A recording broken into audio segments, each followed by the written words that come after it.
them straight away. I have heard again, I'm talking about NBA and baseball teams, and obviously teams that have money. They talked about like potentially flying at different altitudes. That could make a bit of difference. Obviously, different lighting. Something that's kind of interesting, I find interesting as well. If you fly to space, they see a whole lot of sunrise and sunsets in 24 hours. Yeah. So they use special light bulbs or special light to kind of combat that. So I think there was talk about having those in planes, and there's actually talk about having those in your houses as well. So if Elon Musk sponsors a water polo team, they should travel pretty well. Well, they'll probably just be in electric cars, just flying in a super beast mode. I reckon. All right, I've got a few tips here that I want you to either say yes, no to, debunk, or say why they're a good or bad tip. All right, go. So I don't have the this page. is tips. You do have it. Yeah? Tips to sleep better. Okay, go. Marin always gets upset because he thinks I don't give him the full notes. And sometimes I don't. When I want to ask you questions, I don't give you the full notes. Yeah. These ones he has. Tips to sleep better. Good sleep starts with your daytime behaviour. Be active, drink water, avoid afternoon caffeine, don't eat close to your bedtime. I'm none from 4 there today. So, partly true. Daytime behaviour, yes. Hydration, yes. What else did you say? Caffeine, individual, but it's something you test. I know with Whoop, I tested it myself.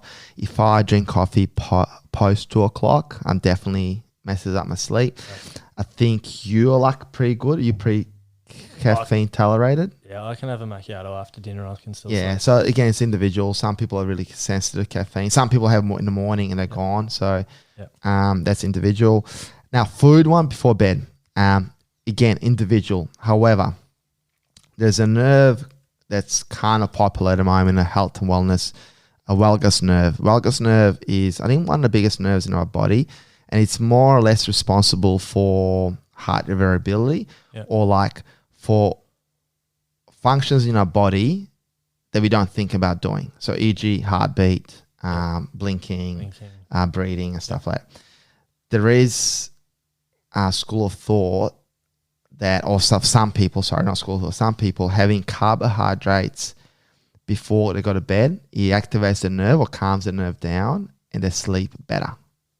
So again, you got to test that on yourself. So if you got I do love the technology and love the fact that I can look at the numbers and be legit, but you'll know if you had a good sleep or not. So, carbs before the bed. Now, when I say carbs, I mean some of the things that, again, from my experience in my clients, sweet potato works well.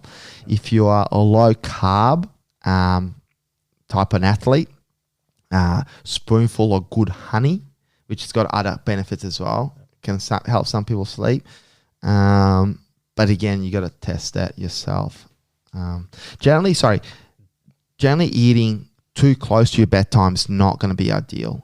So usually we say maybe 3 hours before bed is probably a good time to have your last meal, which could have carbohydrates in it.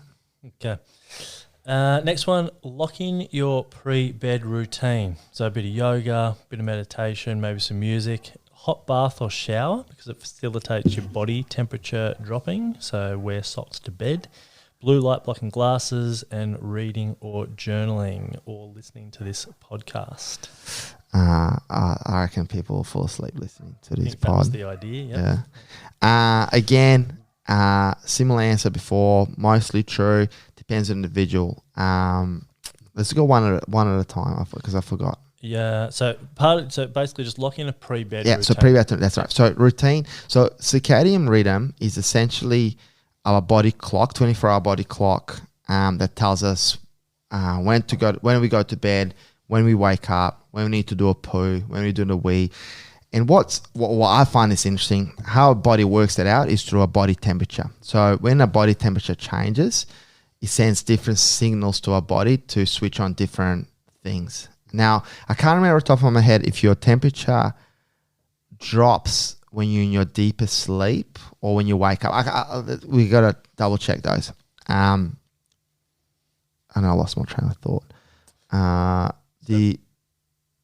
Pre-bed routine. Pre-bed. So on that circadian rhythm, more consistent you keep it, it's easier for your body to figure out what the hell's going on. And going back to what you said about you getting up in the morning really early, is as long as you go to bed at the same time and you wake up at the same time, your body can kind of work out how to tweak that clock, right? Or circadian rhythms. One for those that have kids, or for those that have nephews, or seeing parents, it's funny, like if you treat yourself like a young newborn or a kid, it's kind of how you should treat yourself. And for those, again, that have kids will relate to this, is like, you generally try to feed your kid in the same time, you bath it, you read it a book, and then you let it go to sleep, right? We generally don't feed our kid in random times. We don't blast them with, social media, TV, and then, go in random times, because it's just a nightmare. So you sort of pretend you're a bit of a kid and you want to get in a routine. Now, doing meditation, breath work is just going to be beneficial. Doing yoga, again, beneficial. I mentioned before, for some people, doing some not heavy resistance training, but some sort of strength training. Sorry, not doing like high intensity stuff that's going to put stress on your body and really wake you up, but doing like kind of heavier weights or medium weights can help people get into a deep sleep. So that could be an option as well. Was that it? Oh, well, reducing blue light. Yeah, we touched on that. So blue light, that comes from the devices, that comes from screens, that kind of thing. Yeah, so blue light comes from screens. Look, there is some recent research to suggest that the blue light is not as evil as we made it out to be in wellness or fitness world. However, they believe what ruins our sleep is just being alert on watching a intense TV show, or checking your email, or seeing the thing. So social media pages are designed to stimulate you. They're designed to get you excited. They're designed to want you to like, to want to get light. Totally. So that kind of stimulates you and helps you. Interesting thing though, actually, on light, you obviously want to minimize the light. If you had an option, so I spoke about getting a light in the morning, right? Yep. If you got no option, so let's say you're in a rush and you can't get exposed to sunlight, you can actually blast yourself with normal light. So they talk about having the light above your head. The blue light can also produce cortisol and help you wake you up. However, at night, you don't have a light blasting above, sort of top down. So ideally at night you have like a lights from bottom up. Ideally it's red, so it's a red color to kill all the blue light as possible. And also, ideally, you don't get exposed to light between 11 p.m. and 4 a.m. Ideally, you want to be obviously asleep in that state, and you don't want to be exposed to the light, because that can also just mess around with your circadian rhythms.